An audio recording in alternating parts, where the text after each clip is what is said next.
করতে সক্ষম হয়েছে।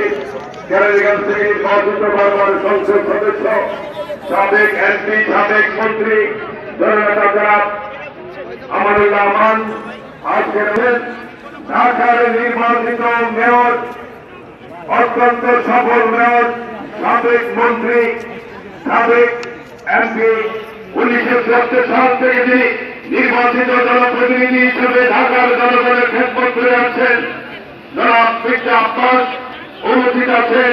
বিএনপির ভাইস চেয়ারম্যান, বৃহত্তর নোয়াখালী কৃতি সন্তান আব্দুল্লাহ মিন্টু উপস্থিত আছেন আজকের অনুষ্ঠানে।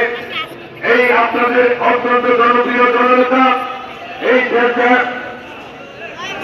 উত্তর এলাকা থেকে তিনি নির্বাচন করেছেন যুবদলের সাবেক সভাপতি জননেতা জনাব সাইফুল ইসলাম নীরব উপস্থিত আছেন আজকের অনুষ্ঠানে।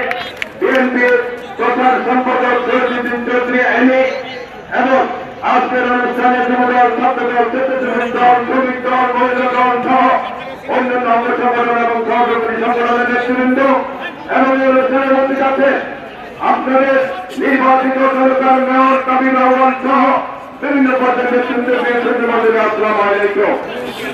আমি একটি কথা পরবর্তী পর্যায়ে সভাকে বাঞ্চার করার চেষ্টা করা হয়েছিল। সেই সমাজ, সেই ধানমন্ডির কর্মকার নির্বাচনের হাতের বাগের জনগণ তাদের শক্তি সামর্থ্য দিয়ে সেই সমাবেশকে সাফল্য করতে পেরেছে। আপনারা দেখেছেন আওয়ামী লীগ কখনো সোজা কথা বোঝে না, আঙ্গুল বাঁকা করলে বোঝে, যেমন কুকুর তেমন বোঝে, তাদেরকে আর খুঁজে পাওয়া যায়নি। বন্ধুরা আমার, আওয়ামী লীগের সকল উইকেট ইতিমধ্যে শেষ হয়ে গেছে। এখন আছে মাত্র 2টা উইকেট। একটা তাদের সেক্রেটারি জেনারেল ওয়াজব কাদের, আরেকটা চট্টগ্রামের তথ্য মন্ত্রী হাসান মাহমুদ। এই 2টা উইকেট এখন বাকি আছে। ওয়াজব কাদের সাহেব উনি বলেন যে বিএনপির সমর্থন নাই, বিএনপি ঢাকায় সমাবেশ করতে পারছে না, যার কারণে বিএনপি সমর্থন না দিলে আন্দোলনের ব্যর্থ হয়েছে।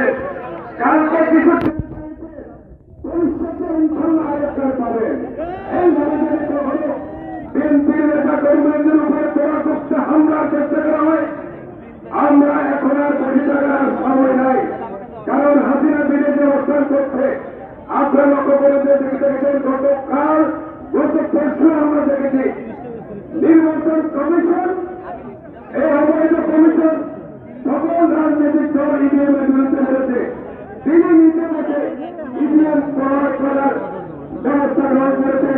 এদেশের জনগণের টাকা 8.5 কোটি টাকা সেবার জন্য বরাদ্দ করা হয়েছে।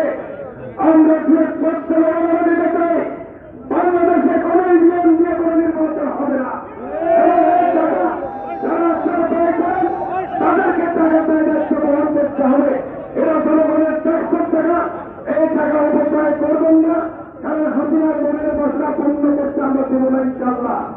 আর একটু ধরে ঢাকার আমাদের নেতৃত্ব উত্তরের জনগণ এবং আমাদের নেতৃত্ব উত্তরের জনগণ যেভাবে আজকে চমৎকারভাবে জাতীয় শক্তি মাঠে মাঠে নেমেছে, আর একটু জোরে থাকবেন, আর একটু জোরে নেবেন।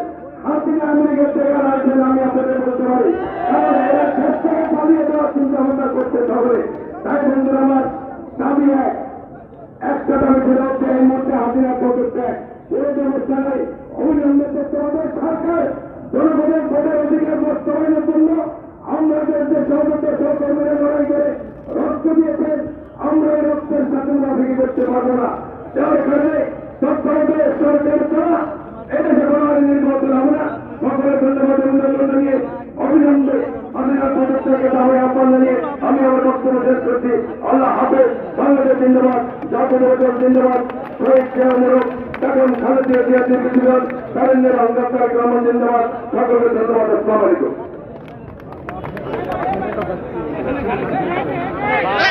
প্রিয় নেতৃবৃন্দ,